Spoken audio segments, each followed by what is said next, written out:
July 1944. High above Bavaria, at an altitude of 8,000 meters, an Allied reconnaissance pilot witnessed something impossible. It had no propeller. It left none of the intermittent black smoke trails typical of piston engines. It tore through the wind with a piercing shriek, sounding more like an air raid siren than an aircraft engine. And most importantly, it moved at a speed that made the P-51 Mustang, the pride of the American Air Force, look as if it was standing still in midair. It was the Messerschmitt Me-262 Schwalbe, the Swallow. Technically, this was not merely an aircraft. It was a technological leap, a complete disruption in the history of military aviation. While the best Allied fighters struggled to touch 700 kilometers per hour in a dive, the Me-262 could maintain a cruising speed of 870 kilometers per hour, powered by two Jumo 004 jet engines. It was armed with 4 Mk, 108 30mm cannons in the nose firepower, sufficient to tear apart any B-17 Flying Fortress with just a few direct hits. On paper, and in the minds of the German High Command, OKW, the Me-262 was a Wunderwaffe, a miracle weapon that would reverse the tide of the war. Hitler believed it would sweep the Anglo-American bomber formations from the sky, shielding Germany's cities and synthetic oil refineries from destruction. A massive production number was planned and executed. A total of 1,430 Me-262 seconds were built before Germany surrendered. 1,430. Let us pause on that figure for a moment. This was an air force large enough to alter the tactical map of any front.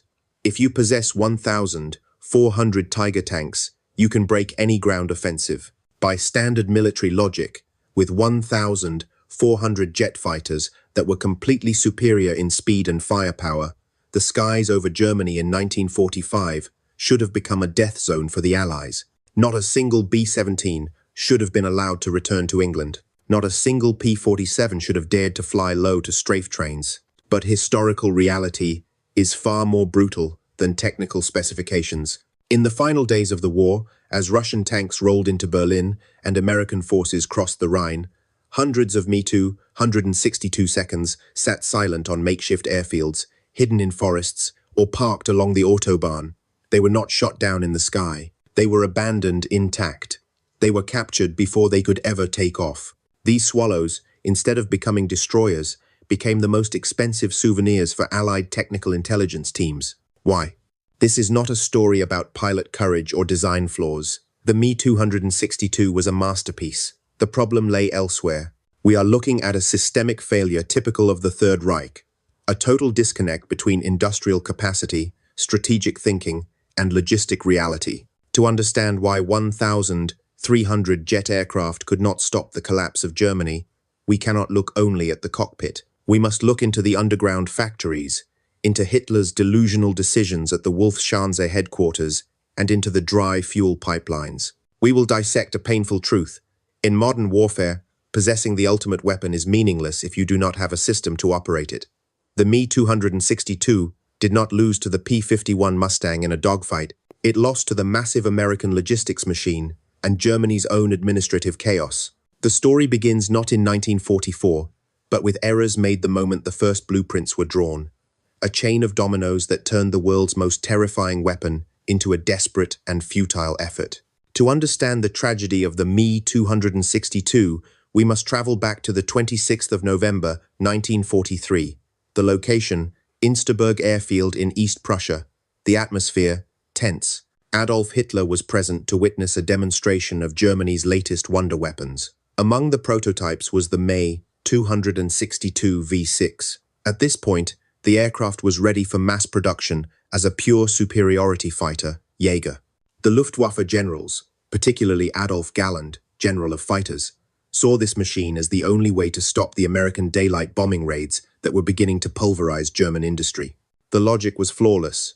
The Me-262 was too fast for the P-51 escorts to catch. It could punch through the fighter screen, destroy the bombers, and vanish before the enemy knew what hit them. But Hitler did not look at the sky with the eyes of a defensive strategist. He looked at it with the eyes of a dictator obsessed with revenge. He did not want a shield. He wanted a sword. During the demonstration, Hitler turned to Professor Willy Messerschmitt and asked a single, fateful question. Can this aircraft carry bombs? From an engineering standpoint, the answer was technically yes. Any airframe can theoretically carry a load if you attach pylons to it. Messerschmitt, perhaps eager to please or simply answering a technicality, replied that it could carry 500 kilograms or perhaps 1,000 kilograms of bombs. That sentence sealed the fate of the Luftwaffe. Hitler's eyes lit up. He declared, "This is the Blitz bomber, lightning bomber, I have been demanding for years. No one can stop this machine." In that moment, a catastrophic command decision was made. Hitler ordered that the Me-262 be produced exclusively as a fast bomber to strike back at the Allied invasion forces, which he knew were coming. He strictly forbade its use as a fighter. He even went so far as to order that the term fighter be removed from all discussions regarding the jet. Let us analyze this decision through the lens of military systems. This was not just a change in classification. It was a logistical and engineering nightmare. To turn a purebred interceptor into a bomber, you cannot just tape bombs to the wings. Aerodynamics. Adding bomb pylons ruined the streamlined profile of the jet, reducing its primary advantage. Speed. Center of gravity. Carrying heavy bombs shifted the aircraft's balance, making it dangerous to fly for inexperienced pilots. Aiming systems. The Me-262 had no bomb sight. Pilots were expected to dive at 800 kilometers per hour and guess where the bombs would land. It was a waste of expensive ordnance. But the worst impact was time. The production lines had to be retooled, the airframes had to be strengthened. The pilots, who were training to shoot down bombers, now had to be retrained for ground attack. This caused a delay of months, critical months. While German engineers were frantically trying to modify the jet to satisfy Hitler's fantasy, the American 8th Air Force was systematically dismantling the German aircraft industry. This highlights a fundamental flaw in the Nazi command structure. The amateur overruled the professional. Hitler viewed the Me-262 as a political tool, a weapon of terror to disrupt the Allied invasion. The generals viewed it as a military necessity, a weapon of survival to protect the homeland. Because the system was a dictatorship, the political view won. The Me-262 was forced to play a role it was not designed for. It is the equivalent of using a Ferrari to plow a potato field. You might eventually plow the field, but you will destroy the car in the process, and you certainly won't win any races.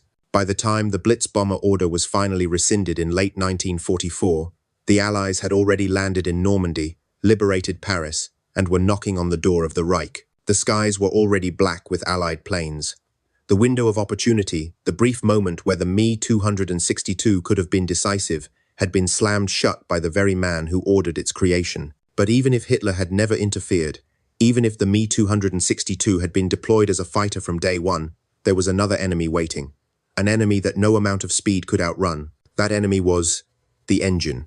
If the Blitz bomber order was a strategic stroke, the Jumo 004 engine was a metabolic failure. To understand why thousands of Me-262 seconds were grounded, you do not need to look at a tactical map. You need to look at the periodic table of elements, specifically chromium, nickel, and molybdenum. These are the rare earth metals required to build heat-resistant steel alloys. In a jet engine, the turbine blades spin at thousands of revolutions per minute in temperatures exceeding 800 degrees Celsius. Without high-grade alloys, the metal becomes soft. It creeps.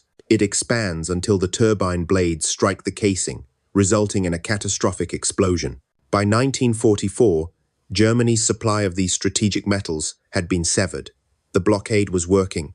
The mines in the occupied territories were lost or bombed. So, German engineers at Junkers were forced to do the impossible. Build a futuristic engine using inferior materials. They used mild steel protected by an aluminum coating, a brilliant innovative workaround, but one with a fatal flaw. The result was the Jumo 4B. Technically, it was the first mass-produced turbojet engine in history. Operationally, it was a disposable item. The service life of a Jumo 004 engine was typically 10 to 25 hours. Let that sink in, 10 hours of flight time. A standard Allied piston engine, like the Merlin or the Pratt & Whitney R2800, could run for hundreds of hours with routine maintenance. The Me-262 engine required a complete overhaul, or more likely, total replacement, after just a few missions. This created a logistical nightmare that is almost impossible to quantify. For every hour an Me-262 spent in the air hunting bombers, it required dozens of hours of ground maintenance. The Luftwaffe did not just need pilots, they needed an army of expert mechanics and a limitless supply of spare engines. But the manufacturing plants were being bombed. The railways transporting these spare engines were being strafed. We see here the collapse of the system. You can build the airframes. Aluminum is relatively easy to stamp out in underground factories, but you cannot easily mass-produce high-tolerance jet engines when your supply chain is broken. And it got worse for the pilot. Because the engines were so fragile, they required a gentle touch. If a pilot slammed the throttle forward too quickly, a natural instinct in combat, the engine would flood with fuel and catch fire, a flameout. If he pulled back too quickly, the compressor would stall. This turned the ultimate predator into prey during the most critical phases of flight, takeoff and landing. While accelerating or decelerating, the Me-262 pilot was fighting his own engines as much as the enemy. He could not maneuver violently. He was a sitting duck. Allied fighter pilots quickly learned this. They didn't try to dogfight the Me-262 at 8,000 meters where it was king. They simply hovered over the German airfields. They waited for the Swallows to come home, low on fuel, engines throttling back, landing gear down. Then they pounced. This was not a failure of the aircraft's potential. It was a failure of Germany's industrial base. The Me-262 was a weapon of the 1,950 seconds, forced into existence by an economy that was barely surviving. The 1,940 seconds, the ambition exceeded the metallurgy. But even if the engines had worked perfectly, and even if Hitler had let them be fighters, there was one liquid reality that no amount of engineering could solve. The blood of the machine was running dry. A fighter jet without fuel is just a very expensive piece of sculpture. By late 1944, the Luftwaffe had become the world's largest museum of static aviation art. The Me-262 consumed fuel at a rate that was terrifying for the German war economy. The Jumo 004 engines ran on a specific fuel called J2. Technically, J2 was a heavy hydrocarbon mix, essentially a crude form of diesel or kerosene. Ironically, this should have been an advantage. It was easier to refine than the high-octane blue aviation gasoline required for piston fighters like the Bf-109 or FW-190. But in 1944, easy to produce was a relative term. General Carl Spaatz, the commander of the US Strategic Air Forces, had finally realized the true center of gravity of the German war machine. It wasn't the ball-bearing factories, it wasn't the cities, it was oil. In May 1944, the Allies launched a systematic campaign to strangle Germany's synthetic oil plants, Luna, Politz, Ludwigshafen.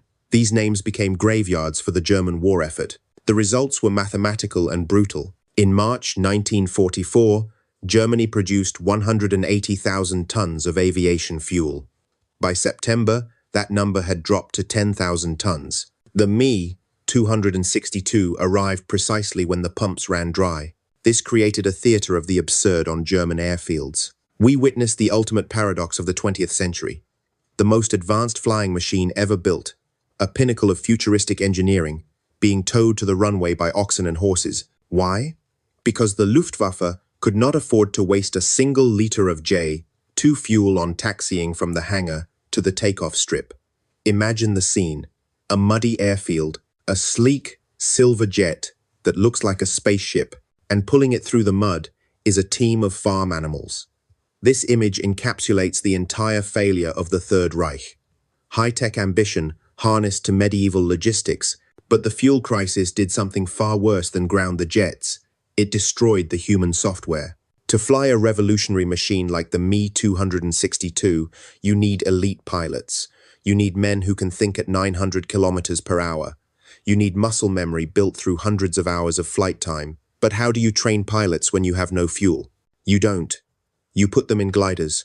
You give them a few hours of theory in a classroom, and then you put them in the cockpit of a jet that kills you if you make a mistake. The veteran experten, aces like Adolf Galland or Gerd Barkhorn, could handle the Me-262 because they had years of experience. But they were a dying breed. The new generation of pilots sent to fly these jets were essentially children. They were terrified of the machines.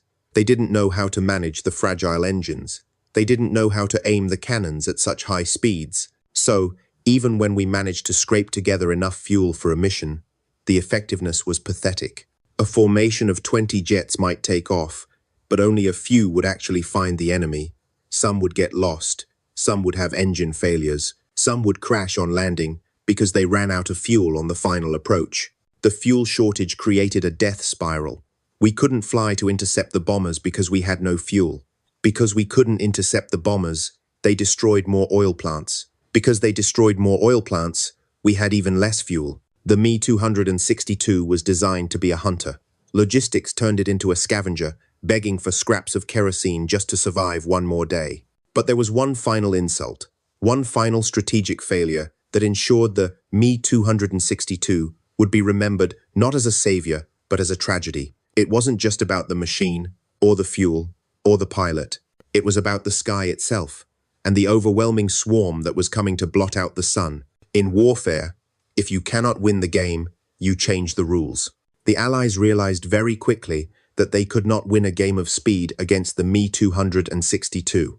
So, they decided to play a game of saturation. By 1945, the air war had ceased to be a contest of skill. It had become a contest of arithmetic, and the math was catastrophic for Germany. For every single Me-262 that rolled out of a hidden forest factory, the Americans were putting 20 P-51 Mustangs into the air. The British were launching squadrons of Hawker Tempests. The sky was not just hostile, it was crowded. The Allied commanders, specifically General Jimmy Doolittle, made a ruthless tactical adjustment. They stopped tethering their fighters close to the bombers. They let the dogs off the leash. They authorized their fighter pilots to roam freely, deep into German territory, with a simple directive: destroy the Luftwaffe wherever you find it, in the air or on the ground. This gave birth to a tactic known as rat-catching. Allied intelligence knew exactly where the Me-262 seconds were based. The jets required long concrete runways at least 1,500 meters to take off. These runways were hard to hide. Places like Akma, Hessepe, and Rhine became the most dangerous places on Earth for a German pilot. The Allied pilots realized the fatal weakness we discussed earlier. The Me-262 was a cheetah at full speed, but a sloth when accelerating. So, they established standing patrols over our airfields. They circled like vultures, thousands of meters above our runways, waiting. They watched the concrete. The moment a Me-262 pilot started his engines, kicking up dust, he was marked. The moment he began his long, sluggish takeoff roll, vulnerable and unable to maneuver, the Mustangs would dive. We were being killed in our own driveways. To counter this, the Luftwaffe had to resort to desperate measures. We built Flak Avenue's corridors of heavy anti-aircraft guns, lining the approach paths to our own airfields. The idea was to create a wall of exploding steel that our jets could fly through safely, but which would tear apart any chasing Allied fighters. It was a surreal strategy. We were firing millions of rounds of ammunition just to allow our own aircraft to land and take off. And sometimes it worked, but often it didn't. The Allied numbers were simply too great. If the flak shot down 2 Mustangs, there were 3 more behind them, guns blazing, strafing the jet as it touched the tarmac. This psychological pressure was unbearable. Imagine being a German pilot. You have just survived a mission against hundreds of B-17 seconds. You are low on fuel. You are exhausted. And now, the most dangerous part of your mission begins. Trying to go home. You look at your fuel gauge near zero. You look at the runway, and you look up, seeing the glint of silver wings waiting for you to slow down. You are trapped in a metallic cage. If you stay up, you run out of fuel and crash. If you slow down to land, you get shot. The Me-262 lost its ability to influence the war not because it was shot down in dogfights, but because it was effectively imprisoned on the ground. The Allies achieved air supremacy not by having better jets, but by suppressing the infrastructure of flight. We call this operational paralysis. The weapon works, the pilot is ready, but the environment makes deployment impossible. There is a lesson here for modern warfare. Technological superiority is fragile. A $50,000 jet was destroyed by a $50 bullet because the system could not protect the transition phase of the flight envelope. But the final nail in the coffin was not tactical. It was organizational. As the Third Reich crumbled, the Luftwaffe turned on itself. The leadership disintegrated into paranoia and blame, and the men who flew these jets were caught in the crossfire between the enemy and their own commanders. By January 1945, the war in the air had become a slaughter. But the most dangerous enemy for the German jet pilots was not the American P-51. It was the Reichsmarshal himself, Hermann Göring. We often talk about logistics and fuel, but we must also talk about command culture. A military system rots from the head down, and by 1945, the head of the Luftwaffe was not just incompetent, he was toxic. Göring, once a WWI ace, had become a caricature, bloated, drug-addicted, and detached from reality. As the Allied bombers turned German cities into ash, Göring refused to accept the systemic failures we have discussed. Instead, he found a scapegoat: the pilots. He accused the fighter pilots of cowardice. He claimed they were hiding from the enemy. He ordered that pilots who returned without shooting down a bomber should be court-martialed. This accusation broke the spirit of the Jagdwaffe fighter force. These men were flying outnumbered 20 to 1-inch unproven jets, taking off under fire and dying in droves. To be called cowards by a man stealing art in his palace was the final insult.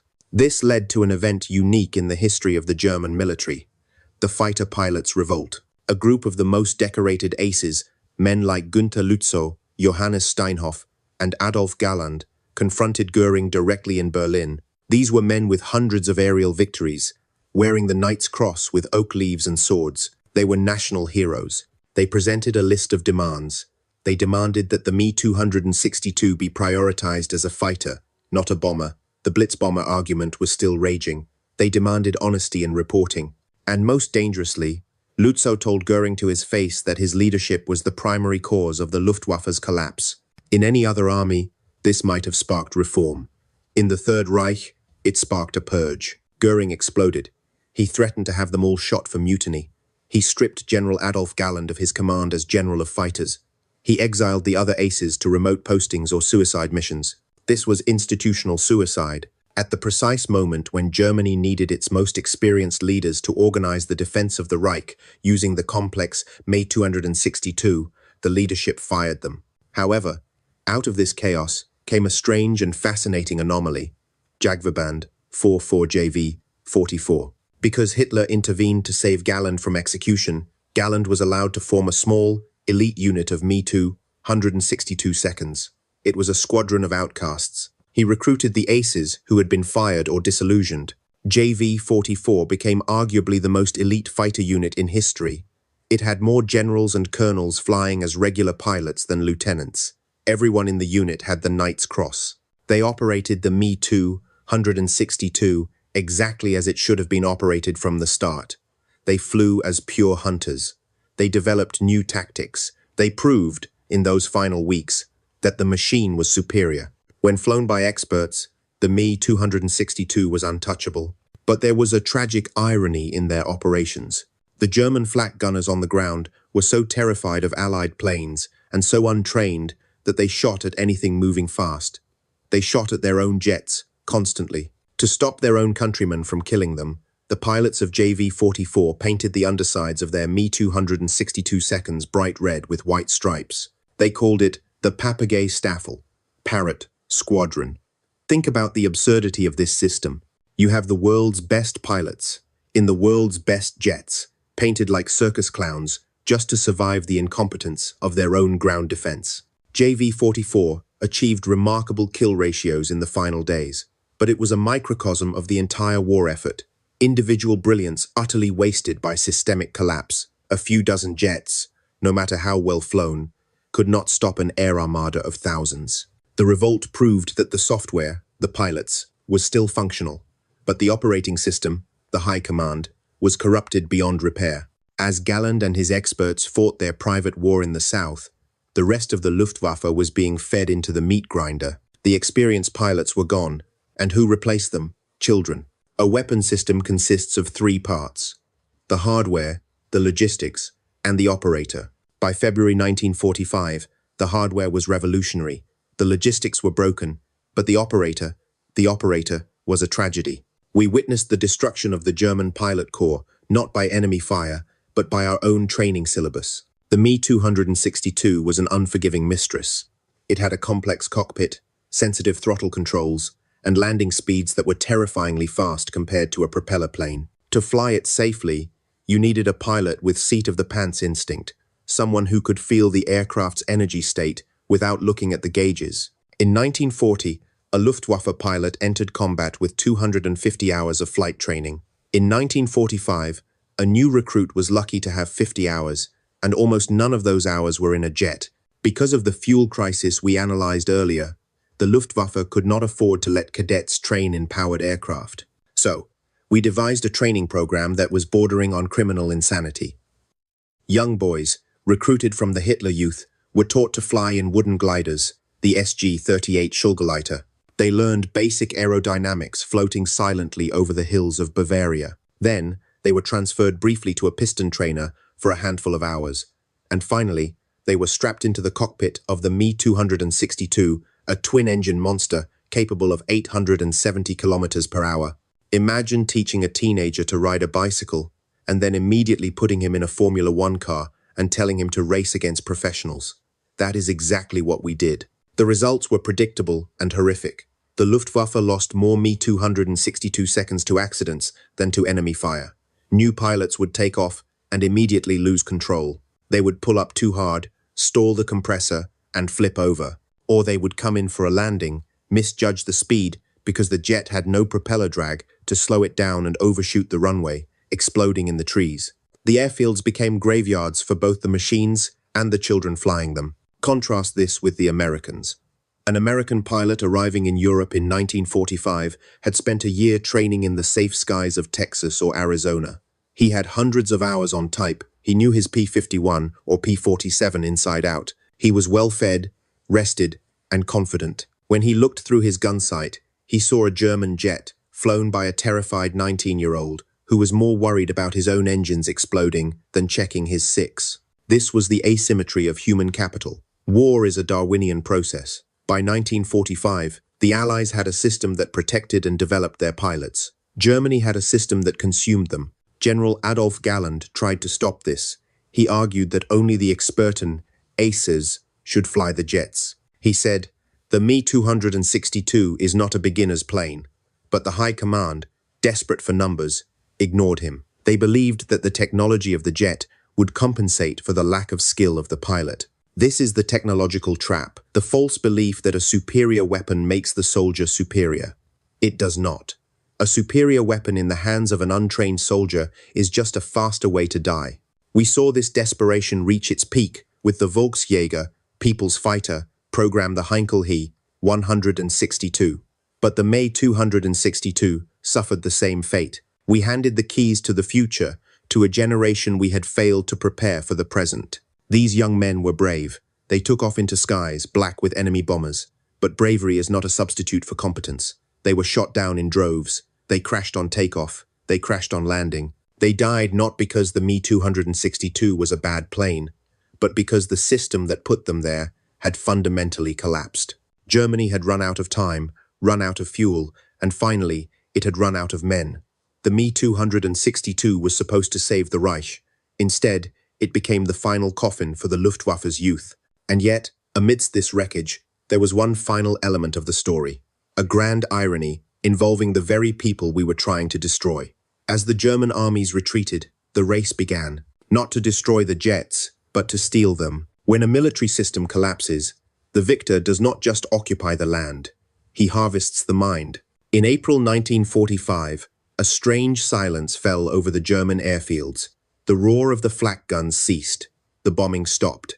But the airfields were not empty. They were swarming with American and British teams who were not carrying rifles, but clipboards, cameras, and toolkits. The order came directly from General Hap Arnold, commander of the U.S. Army Air Forces. He realized that while Germany had lost the war, it had won the race for the future. He issued a directive that would launch one of the greatest intelligence operations in history, Operation Lusty, Luftwaffe, secret technology. The goal was simple. Stop destroying the Me-262 seconds. Steal them. This created a surreal dynamic on the front lines. American tank commanders, who had spent months terrified of German aircraft, were suddenly ordered to secure them with extreme care. They were told that these Nazi birds were now the property of the United States government. Enter Colonel Harold Watson and his team, known as Watson's Whizzers. Their mission was to scour the collapsing Reich, find the operational Me-262, repair them, and fly them out before the Soviets could get there or before starving German troops sabotaged them. They found the jets everywhere, hidden in barns disguised as haystacks, parked under trees in dense forests along the Autobahn, stuffed into railway tunnels to avoid Allied bombers. It was a technological graveyard, but to Watson, it was a gold mine. The irony of the system here is profound. For years, the German High Command had failed to provide the fuel and logistics to keep these planes flying. Now, the Americans arrived with their endless supply chain. Within days, they had German mechanics, former enemies, working side by side with American crews to fuel the jets with high-grade captured kerosene. The Americans even hired the Luftwaffe test pilots. Men who, days earlier, would have been shot on sight, were now being handed cigarettes and chocolate and asked to teach the Americans how to fly the Swallow. Why was this acquisition so critical? Because the Allies realized they were dangerously behind. The American P-80 Shooting Star and the British Gloucester Meteor were jets, yes, but they were primitive. They had straight wings. They suffered from compressibility issues at high speeds. The Me-262 had the swept wing. German aerodynamicists had discovered that sweeping the wings back delayed the shock waves of breaking the sound barrier. This was the secret source of high-speed flight. When the Me-262 were disassembled and shipped back to Wright Field in Ohio and to Farnborough in the UK, they didn't just sit in museums. They were dissected. Every valve, every rivet, every curve of the fuselage was analyzed. The result? Look at the F-86 Sabre, the American jet that fought in Korea just 5 years later. Look at the wings. They are swept back. The influence of the Me-262 is undeniable. Look at the Soviet MiG-15. The Russians captured their own share of German technology and German engineers. The MiG-15 is essentially a spiritual successor to the German research programs. The Me-262 failed to save the Third Reich, but it succeeded in something else. It became the DNA of the modern Air Force. Germany paid the bloody price for the research and development. The United States and the Soviet Union reaped the profits. This is the ultimate efficiency of the victor. You do not need to invent the wheel if you can simply take it from the man you just defeated. But as the Americans packed up the jets and shipped them across the Atlantic, one question remained, a question that haunts military historians to this day. If the system hadn't failed, if the fuel had been there, if the engines had worked, could it have actually worked? Could the Me-262 have changed the outcome of the war, or was it always mathematically impossible? To answer that, we must look at the what-if scenario through the cold lens of statistics. Historians and enthusiasts love to play the game of what if. They ask what might have happened if Hitler had never ordered the Me-262 to be a bomber, or if the engines had been ready 6 months earlier. It is a seductive fantasy, suggesting that a single weapon could have turned the tide of World War II. But as military analysts, we must reject fantasy and look at the hard simulation. We must apply the laws of logistics and industrial output to these scenarios. When we run the numbers, the conclusion is chillingly simple. It would not have mattered. Even if we assume the perfect scenario where the Blitzbomber order was never given, and the Luftwaffe had 1,000 operational jets to defend the Reich in early 1944, Germany still loses. The primary reason is the terrifying asymmetry of production. In 1944, the United States aircraft industry was not just a manufacturing sector, it was a force of nature. While Germany struggled to build 1,400 Me-262 over the entire course of the program, the United States was producing 300 aircraft per day.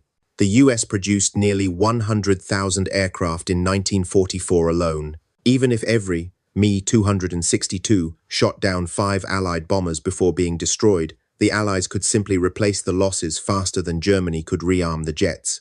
This is the brutal concept of attrition warfare. The Me-262 was a diamond bullet, but the Allies were firing a shotgun blast of lead. Eventually, you run out of diamonds. But there is another variable that most enthusiasts ignore, a hard stop that would have made any German tactical success irrelevant: the Manhattan Project. By July 1945, the United States possessed the atomic bomb. The targets were originally Germany, not Japan. If the Me-262 had been successful enough to prolong the war by just 3 months, the first nuclear weapon would not have fallen on Hiroshima. It would have fallen on Berlin, or the industrial Ruhr.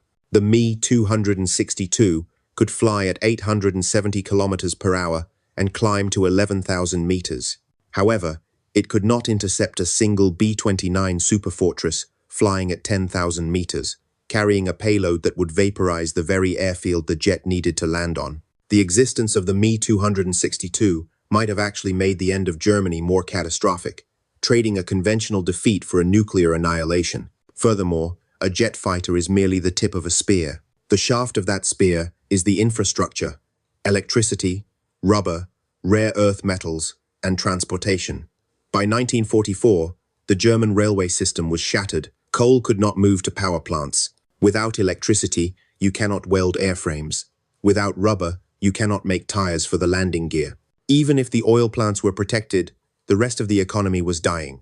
The German soldier on the Eastern Front was starving, and tank divisions had no spare parts. You cannot win a war with air superiority alone when your army on the ground is collapsing from a lack of boots and bread. The German High Command fell into the trap of wonder weapon thinking, believing technology was a magic wand while ignoring the boring reality of logistics. They built a Ferrari in a country that could no longer afford to pave the roads. So, 1,300 jets were built, they flew, and they terrified the Allies. But statistically, they were a rounding error in the balance sheet of World War II. The Me-262 proves a fundamental rule of military systems. A superior weapon cannot compensate for an inferior industrial base. We have analyzed the engine failures, the fuel crisis, the strategic incompetence, and the mathematical impossibility of victory. Now, we stand at the end of the runway, looking back at the wreckage of the Third Reich's greatest technological achievement, the Messerschmitt Me-262. Schwalbe is often called a failure because it did not win the war. But if we change the metric of success from tactical victory to technological legacy, the Me-262 is perhaps the most successful aircraft ever built. It didn't win World War II. It defined the next 50 years of aviation. In 1950, just 5 years after the German surrender, the skies over Korea were filled with jet fighters screaming at each other at near supersonic speeds. The American F-86 Sabre, the Soviet MiG-15. If you strip away the paint and look at the DNA of these machines, you are looking at the children of the Me-262. The Soviet MiG-15 was powered by a reverse-engineered British engine, but its airframe and swept-wing aerodynamics were heavily influenced by captured German research from the Ta-183 and Me-262 programs. The American F-86 Sabre used the swept-wing data seized during Operation Lusty to break the sound barrier. In a twist of supreme irony, the ghosts of the Luftwaffe were fighting each other over the Yalu River, flown by Americans and Russians. The German pilots were gone, but their engineering lived on. Why does this story matter today? Why do we still obsess over a jet that flew for less than a year? Because the Me-262 is the ultimate warning against the cult of the wonder weapon. Dictatorships and authoritarian regimes love Wunderwaffen. They love the magic bullet. They believe that if they can just build one machine that is faster, bigger, or stronger than the enemy's, they can bypass the hard work of strategy. Hitler believed the Me-262 would make the thousands of Allied bombers irrelevant. He believed the V-2 rocket would make the Royal Navy irrelevant. He believed the Tiger tank would make the T-34 irrelevant. He was wrong. War is not a video game. There is no unlock ultimate weapon cheat code. War is a contest of systems. The United States did not win because they had better jets. The P-51 was arguably inferior to the Me-262 inches pure performance. The US won because they understood that a weapon is only as good as the fuel truck that feeds it, the mechanic who fixes it, and the school that trains the pilot. The Allies fought with a Ford assembly line mentality. Boring, repetitive, reliable, overwhelming. Germany fought with a Wagnerian opera mentality. Dramatic, heroic, technically complex, and ultimately doomed. The 1,300 Me-262 seconds were not useless. They were a prophecy. They showed the world what the future looked like. They terrified Allied bomber crews and forced a complete rethink of air combat tactics. But they were built by a dying regime that could no longer feed them. They stand in history as a monument to engineering brilliance and strategic stupidity. They are the perfect example of why amateurs talk strategy, but professionals talk logistics. The next time you see a modern fighter jet, an F-22, a Eurofighter, or a Su-57, look at the swept wings. Look at the underslung engines. You are looking at the great-grandchildren of the Swallow. The Me-262 is dead. Long live the jet age. This was the story of the Me-262. But there is another German beast that suffered a similar fate. A tank that was invincible from the front, but died because its transmission shattered like glass. Do you want me to analyze the Panther tank next? Or should we dissect the Bismarck? Tell me in the comments. And if you want to understand war as a system, not just a shooting gallery, subscribe.